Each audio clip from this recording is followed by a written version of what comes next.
Hey guys, अब मैं रिया कहने वाली हूँ ऑन कलयुग की देविया bye Samrat ki Pathshala. So before I start, hello I am Monali Nayak, welcome to my channel Nakhre Wali Mona.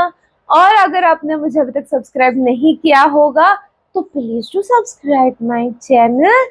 So let's go. तो क्या हाल है? पिछले हफ्ते हमने बात की थी बाबाओं की अगली पीढ़ी की। पर मुझे क्या पता था कि साला वीडियो अपलोड करते करते अपने देश में कुछ सॉ कॉल्ड देवियां भी प्रकट हो जाएंगी भाई। तो क्या हुई? तो भैया हुआ कुछ ऐसा कि अभी रिसेंटली उर्वशी रौटेला ने एक पॉडकास्ट में एक ऐसा क्लेम कर दिया जो अब उन्हीं पे भारी पड़ रहा है। नहीं, उत्तराखंड में ऑलरेडी मेरे नाम का मंदिर है, उर्वशी मंदिर। आप बद्रीनाथ के टेम्पल के मंदिर के दर्शन करने जाओगे ना, उसके ठीक बाजू में there is a temple called Urvashi. आपके नाम का? हाँ, उर्वशी मंदिर वहाँ पे है। मैंने आपके लिए डेडिकेटेड है। हाँ, उर्वशी मंदिर वहाँ पे है। उसने हाँ बोला।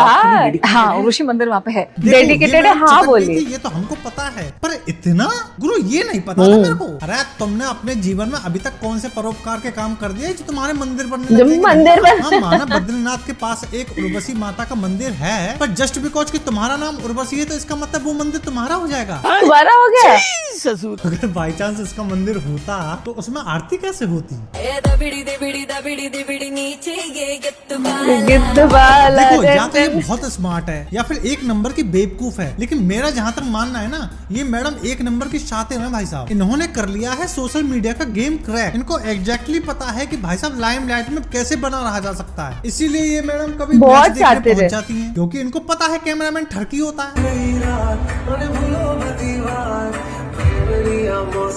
कभी मैडम ऋषभ पंत से रिलेटेड ट्वीट कर देती हैं, क्योंकि पास्ट में इनका और ऋषभ पंत का नाम काफी जोड़ा जाता था। मैडम को पता है कि भैया लाइमलाइट ऐसे ही आई जाती है। आपको क्या लगता है कौन है? और आए दिन सोशल मीडिया पे हकती रहती है। नेट खोलते हैं, इंस्टाग्राम खोलते हैं, सिर्फ आप ही नजर आ रही हो। तो आई एम लाइक कि अरे इंटरनेट को अब तो मेरा पीछा छोड़ दो। I think the entire internet is after me, the entire Instagram, पूरा सोशल मीडिया मेरे पीछे पड़ गया है। मतलब हरकतें तुम्हारी दीपक कलाल वाली हैं। तो पब्लिक तुम्हें गरियाए ना तो क्या करे, आरती उतारेगी तुम्हारी। दीपक कलाल उतारना जरा।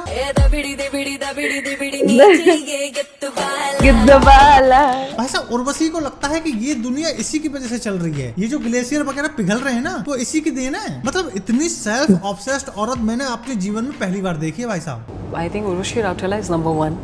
सो अगर मेरी ऑटोमेटिकली मैं कोई एयरप्लेन में ट्रैवल भी करती हूँ तो मेरी 1A सीट होती है और ऑटोमेटिकली मुझे मिलती है। मैं कभी पूछती नहीं हूँ या मांगती नहीं हूँ। और इनफैक्ट मेरे पेरेंट्स ने मुझे हमेशा स्कूल में बोला कि बेटा आप सेकंड थर्ड आना, बट कभी फर्स्ट मत आना। I think first is something which जो मेरे पास खुद आता है, मैं नहीं जाती फर्स्ट के पास। मतलब नंबर 1 खुद चल के आता है मैडम के पास और आके मैडम के चरणों में गिर जाता धड़ाम। Like after Shah Rukh Khan, Urvashi Rautola is the best promoter when it comes to promoting the films, and that's why even the Hollywood makers of Reacher season 3 they approached me to promote their season. कुछ भी मतलब Hollywood वाले उर्वशी से अपनी web series और movies को promote करवाना चाहते हैं। बढ़िया यार। तो मैडम तुम एक्टिंग छोड़ो, तुम पीआर एजेंसी खोल लो, सबसे बेस्ट। जब आप प्रमोशन में इतनी अच्छी हो ही, आपको और एसआरके को एक ही तराजू पे तोला जाता है, तो पीआर एजेंसी बेस्ट रहेगी आपके लिए। वहीं पे प्रमोट करना अपने डाकू महाराज।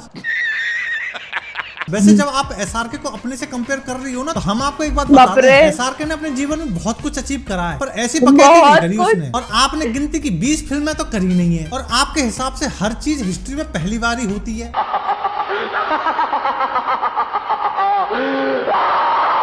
मैडम के हिसाब से मैडम कंप्लीट ऑलराउंडर हैं। I'm a complete all-rounder.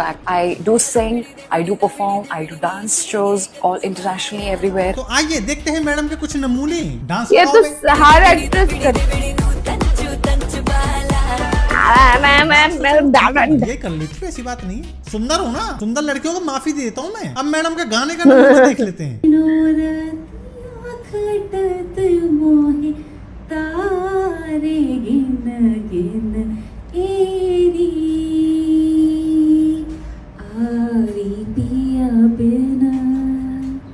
ऐसे लग रहा है मच्छर आके इधर। बंद करो, हाथ जोड़ के मैं गुजारिश करता हूँ। मैडम सच बताऊं, मुंबई आपसे कतई दूर जा रही है। मैंने अपने जीवन में कई लड़कियों का गाना सुना है।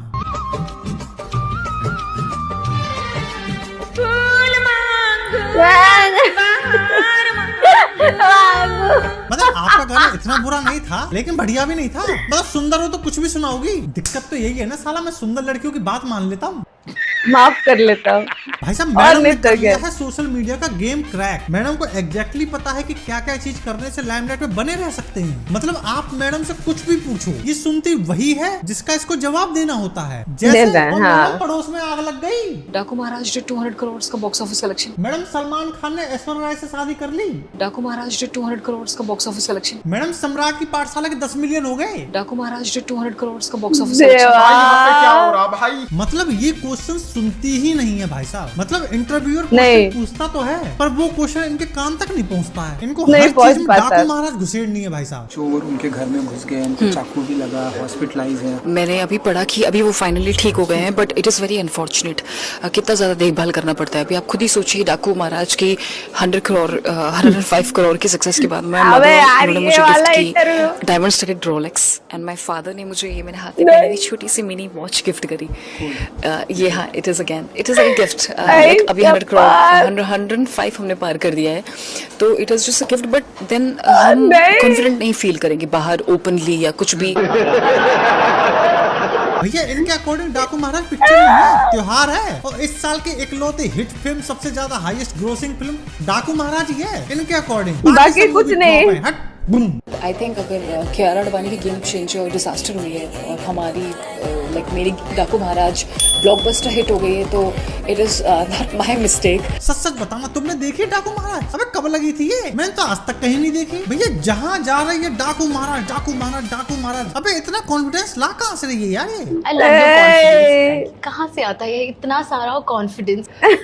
सेल्फ लव होना जरूरी है, और आई थिंक 2025 में सभी का न्यू ईयर रेजोल्यूशन यही होना चाहिए कि उर्वशी राउटेला की तरह सेल्फ कॉन्फिडेंस हो उनका लाइफ। नहीं, please। कॉन्फिडेंस आ गया ना, पब्लिक हमें पागल करार कर देगी। आप तो ना, झूठे नहीं, सुंदर हो please। ना, हम तो साले सुंदर भी नहीं है। तो ये कॉन्फिडेंस आपको ही मुबारक। अच्छा, उर्वशी की तरह ही एक और थी, आप इसको उर्वशी का गुरु ही मान लो। संजय बंसाली ने मुझे पहली बार जब ये देखा, उन्होंने कहा कि मैं एक अजंता पेंटिंग की तरह लगती हूँ। अजंता एलोरा केव में जो पेंटिंग्स हैं, क्या बात है? हैं? सच बताऊं आंटी, अगर तुम अनिल कपूर की बिटिया ना होती ना, तो यही संजय लीला भंसाली तुम्हें हीरोइन का मेकअप करने वाली की भी नौकरी नहीं देता। फर्क है, अनिल ओ, कपूर की वाह, बिटिया कसम। हो तो अजंता की मूरत, कोई नॉर्मल लड़की हो तो कभी मुंबई कभी सूरत।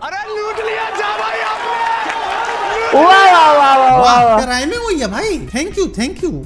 अरे ये मारो इसको। नाउ मारो अब इसको। बात कर लेते हैं अपनी दूसरी देवी की, जिसे आज की महिलाएं दुर्गा बोलती हैं। हैं? भैंस डंडा कहाँ है मेरा? कंट्रोल उदय। तो इन मैडम का नाम है अपूर्वा, AKA रेबल किड। इनकी बात आज यहाँ क्यों हो रही है? क्योंकि हनी सिंह के कमबैक के बाद सबसे बड़ा कमबैक इन्होंने किया है। ये आजकल की सारी निब्बियों की मम्मी है। तो मैडम करती क्या है? मैडम एक सोशल मीडिया इन्फ्लुएंसर हैं और इनका कंटेंट है ये।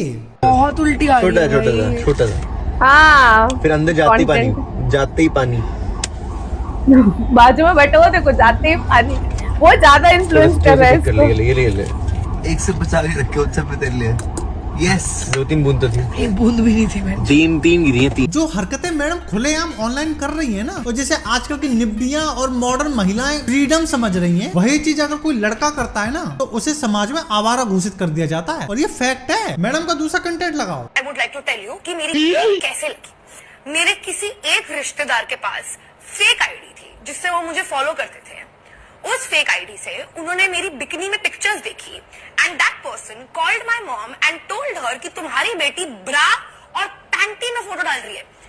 बिकनी में नहीं, ब्रा और पैंटी में। मेरे एक रिश्तेदार ने मेरी मम्मी को कॉल करके कहा है कि मैं ब्रा और पैंटी में फोटो डाल रही हूँ, तो मेरी मम्मी को लग रहा है कि मैं मियां खलीफा बन चुकी हूँ। तो ये एक और महायुद्ध है जो रेबल किड द्वारा 2024वीं शताब्दी में लड़ा गया था, जिसका उद्देश्य माँ बाप से फ्रीडम पाना ही था। वैसे जिस ब्रा पैंटी और बिकनी का महासंग्राम मैडम लड़ रही है ना, दोनों में कोई खास अंतर होता नहीं है, 19-20 का ही फर्क है। तो ये आज चर्चा का विषय क्यों है? क्योंकि इनका भी तार जुड़ा हुआ है अपना बहुचर्चित शो लेटेंट से। तो ये मैडम भी उस मनहूस घड़ी में लेटेंट शो पे मौजूद थी जहाँ से कंट्रोवर्सी पैदा हुई थी। तो रणबीर, आशीष और समय के साथ साथ ये मैडम भी वहाँ मौजूद थी। किस लिए? देखा भाई, हम अपने शो में गेस्ट करते हैं, सिर्फ चाट में नहीं होती भाई। And we also have Prajakta Kohli from Meesho.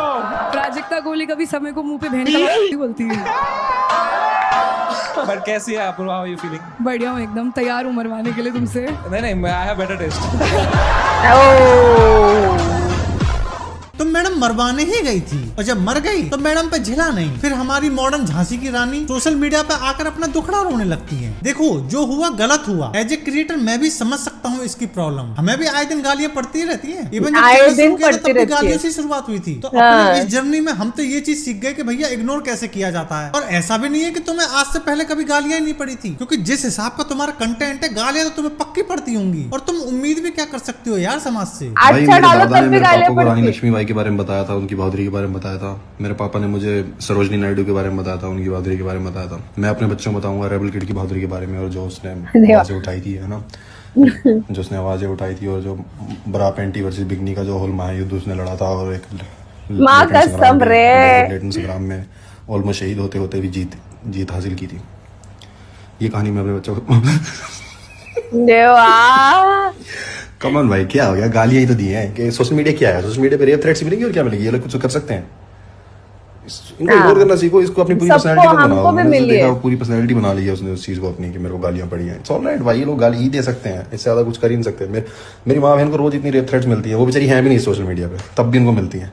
मुझे खुद नहीं पता मैंने ऐसा क्या किया उनको मिलती है। बहुत गंदे लोग हैं जो थ्रेट्स देते हैं। मैं कितनी बार बोलता हूँ, मैं फिर से बोलूंगा ना, social media can get to your head but it really touches your face. ये असली में नहीं मिलते तुम्हें ये लोग, ये सिर्फ ऑनलाइन भोगते हैं। इग्नोर करना सीखो। इस भाई ने एकदम बिल्कुल सही बात बोली है कि इन चीजों को अपनी पर्सनैलिटी मत बनाओ तुम। जैसे इस कंट्रोवर्सी से पहले गालियों को इग्नोर करती थी, अब भी कर देती। तुम्हें क्या लगता है सिर्फ तुमने ही अकेली गाली खाई है? रणबीर ने, आशीष ने, सबने भयंकर भयंकर गालियां खाई हैं। यहाँ तक कि रणबीर की मम्मी की क्लिनिक पर अटैक भी हो गया था, और बंदे ने क्या किया, माफी मांगी और अपने काम पे लग गया अपने अंदाज में। और जो आप कर रहे हो उसे पता क्या बोलते हैं, सिंपैथी लेना। ये बात भी आपने ही बोली थी। अब मेरे पास एक ही रास्ता है, और ये मैंने बचपन से सीखा है। जब भी कुछ भी गलत हो रहा हो और तुम्हें सिंपैथी चाहिए हो, रो दो।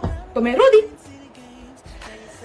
रोती की औरत की और दूध वाले पे कभी भरोसा नहीं करना चाहिए। पहले जब तुम नहीं ये मतलब एक्चुअली उल्टा पढ़ रही हैं तो बुरा काहे लग रहा है? जब माँ बाप रोक रहे थे तब वो बुरे थे, हमारी फ्रीडम छीन रहे थे। पेरेंट्स के बारे में लोगों ने बहुत बोला है throughout this controversy, but they are genuinely really simple people who tried their best. और मेरी मम्मी ने मुझे बहुत अच्छी चीजें सिखाई है लाइफ में। नहीं बट पेरेंट्स पे तो बात है, तब मुझे बताओ कहाँ से मिलेगा 6 फुट 4 इंच? भाई ये तो उसी पे डोरे मार रही है सीधे भाई। और नीचे से मिनिमम चेंज। और जिसे आजकल की निब्बिया फ्रीडम समझती है ना, उसे बिगड़ना कहते हैं। एज ए बॉय मैं आपको बता दूं, मैंने आज तक कभी सिगरेट नहीं पी, मैंने आज तक कभी दारू नहीं पिया, मैंने आज तक बियर को टच नहीं किया यार। और ना मैं ये सब करने की किसी को सलाह देता हूँ, क्योंकि मेरे माँ बाप के अकॉर्डिंग ये चीजें सही थी ही नहीं। जब माँ बाप आपसे किसी काम को करने के लिए रोकते हैं तो वो आपकी भलाई के लिए ही होता है। और आजकल के लोगों को लगता है कि भाई साहब वो हमारी फ्रीडम छीन रहे, गलत बात है। और मेरे तो ये समझ में नहीं आ रहा इसको लोग मदर क्यों बोलते हैं बे? बच्चा गोद ले रखा है क्या इसने? किसी को पता हो तो कमेंट में जरूर बताना यार। बाकी आज के लिए इतना ही। लाइक करना है करो, सब्सक्राइब करना है करो, मत करो। हम मिलते हैं आपसे नेक्स्ट वीडियो में, तब तक के लिए दिस इज जब सम्राट Shukla, over and out. Okay, rebel kid के बारे में भी बात करूंगी और उर्वशी रौटेला के बारे में। उर्वशी रौटेला एक अपने बबल में रहती है कि मैं सबसे बेस्ट हूँ, मैं सबसे खूबसूरत हूँ, मैं सबसे अच्छी हूँ, मेरे मंदिर है, मेरा ये है, मेरा वो है, मेरा ऐसे है, मेरा वैसे है। मतलब वो अलग, वो सेल्फ लव भी नहीं बोल सकते इसको। सेल्फ लव तो करना जरूरी है हर किसी ने, नहीं तो लोग आके आपका मोटिवेशन तोड़ देते हैं। बट मैं इस चीज को सेल्फ लव का नाम नहीं देना चाहती हूँ, क्योंकि ये सेल्फ लव नहीं है, ये सेल्फ ऑब्सेशन है। ये क्या है मुझे समझ में नहीं आ रहा है। जब सेल्फ लव बहुत ज्यादा ओवर हो जाता है तब वो भी गलत हो जाता है तो मुझे वो वाला लगता है। एंड रेबल किड के बारे में एक चीज ऐसी है कि ये थ्रेट सबको आए हैं। कभी कभी हम इस थ्रेट्स पे रिएक्ट करते हैं, कभी कभी हम इस थ्रेट्स को इग्नोर मारते हैं। मेरे से भी बहुत से बार ऐसा होता है कि कभी कभी मैं छोड़ देती हूँ, मैं रिप्लाई नहीं करती हूँ। और कभी कभी मेरे को वो चीजें दिल को लग जाती है बहुत ज्यादा। और जब पेरेंट्स इन्वॉल्व हो जाते हैं तब ऑटोमेटिकली बहुत ज्यादा दिल को लग जाती है ये बात। ओके, तो वो थ्रेट वाली चीज अगर आप एक साइड पे रखोगे, क्योंकि वो गलत है। जो कोई भी कर रहा है ये थ्रेट वाली चीज है, ऐसे इतनी लेवल पे नीच गिर जाना ये बहुत ज्यादा गलत है। Just because social media available है, आप एक फेसलेस अकाउंट लेके आप किसी भी लड़की को, कई लड़के लड़की किसी को भी आप टारगेट कर सकते हो, कुछ भी बोल सकते हो, कुछ भी भड़ास निकाल सकते हो। तो आप कुछ भी करोगे, ये सही नहीं है मेरे हिसाब से। तो कहीं ना कहीं ये थ्रेट्स देना on social media is wrong. और फिर रेबल किड के बारे में अलग से अगर मैं बात करूं, तो जब आप फेमस होते हो, जब आपको एक फेम मिल जाता है, वो फेम आता है with lots of responsibility. With lots and lots of responsibility. तो फेम मिलने के पहले आप अगर ऐसे ऐसे ऐसे हो कि आपने ये सारी चीजें बहुत इजीली दिखा दिया है आप सोशल मीडिया पे, पर वो फेम मिलने के बाद यू शुड बी सतर्क कि अब मैं ये चीज नहीं कर सकती सोशल मीडिया पे, ठीक है, बिकॉज ये मेरे को बैकफायर हो सकता है। देखो, मेरे को देखने वाले, मेरे को अडोर करने वाले कौन होंगे? अपने घर में, अपने इर्द गिर्द देखो, अपने बिल्डिंग में देखो, मेरे को अडोर करने वाले लोग कौन होंगे? जो स्कूल में वगैरह होंगे, जो ग्रो हो रहे हैं, जो 11th-12th में होंगे, वो ना मुझे दीदी दीदी कितनी प्यारी, मेरे पास बच्चे जब आते हैं ना, मतलब बच्चे ही बोलेंगे ना, वो आते हैं, वो ऐसे कितनी क्यूट है ये, वो 10 साल के वगैरह छोटी छोटी बच्चियां जब आते हैं वो, और उनको वो अगर मुझे सोशल मीडिया पे देखेंगे, मैं पी रही हूँ, मैं ये कर रही हूँ, मैं वो कर रही हूँ, उनके नजर में क्या होगा? जब दीदी करती है तो फिर वो क्या गलत है? हम भी करेंगे, ठीक है। ये दीदी कर रही है बड़े होने के बाद, सब सेटमेंट होने के बाद, उसके अच्छा बैकग्राउंड है, सब कुछ है, उसको सब लोग हैंडल करने वाले हैं, वो अगर खाई में भी गिर गए, उसके घर वाले उसको बाहर निकालेंगे, उसको फिर एक बार लाइन पे लाएंगे, बहुत सारी चीजें हो सकती है। बट जो मुझे देखने वाले है, वो सिर्फ इसलिए करेंगे, अरे दीदी कर रही है तो मैं भी कर सकती हूँ ना, वो कर रही है तो, क्योंकि वो डर कर रहे हैं मेरे को। उनके नजर में दीदी जो कर रही है वो सारी चीजें कूल है, ठीक है। तो अगर उनके सामने मैं ये सारी चीजें करूँ तो वो क्या सीख रहे हैं मुझसे? कम उम्र में जब उनको ग्रो करना है, अभी तक तो उनका करियर नहीं, कुछ नहीं है, तो सेटल वगैरह हुए लोग हैं, मैं मेरा एग्जांपल देके कह रही हूँ, चलो मैं सेटल हुई लोग हूँ, इंसान हूँ, मेरा तो सब सेट है, मेरे को कोई क्या पूछने वाला है, क्या होने वाला है, ऐसा, ठीक है। बट मेरे को देखने वाले बच्चियां, वो अभी 11th-12th में होंगे या फिर स्कूल में होंगे, वो अभी ग्रो हो रहे हैं जस्ट स्कूल में, उन लोग क्या करेंगे कि नहीं नहीं ये करी मतलब सही है, ये गलत कर ही नहीं सकती, तो मैं भी करूंगी। तो ये चीजें चेंज करना जरूरी था in case of rebel kid, मुझे ऐसा लग रहा है। गाली देना एक कूल चीज बना दी गई है, एंड देन फिर उसको सब लोग को लगता है जो गाली देता है वो कूल है, फिर बच्ची अभी स्कूल से ही फिर गालियां वालियां देगी and everything. So fame comes with responsibility, मुझे सिर्फ ये कहना है। जब आप फेमस होते हो तो बहुत सी चीजें बोलने से पहले सोचना पड़ता है, पीछे की चीजें थोड़ी सी भूल जानी पड़ती कि अब मैं ये चीजें नहीं दिखाऊंगी, अब मैं लोगों को सतर्क करूंगी कि ये चीज करना गलत है, या फिर एक उम्र होती है, या फिर जो भी है वो बताना भी जरूरी है, ठीक है। आपको इस बारे में क्या लगता है आप मुझे कमेंट में जरूर बताना है। था मेरा रिएक्शन, जितना हो सके लाइक कमेंट शेयर से भर दो गाइस, हो सके तो सुपर थैंक्स भी देना, मेरे चैनल के ग्रोथ के लिए हेल्प हो जाती है। बाकी परत नियालेचा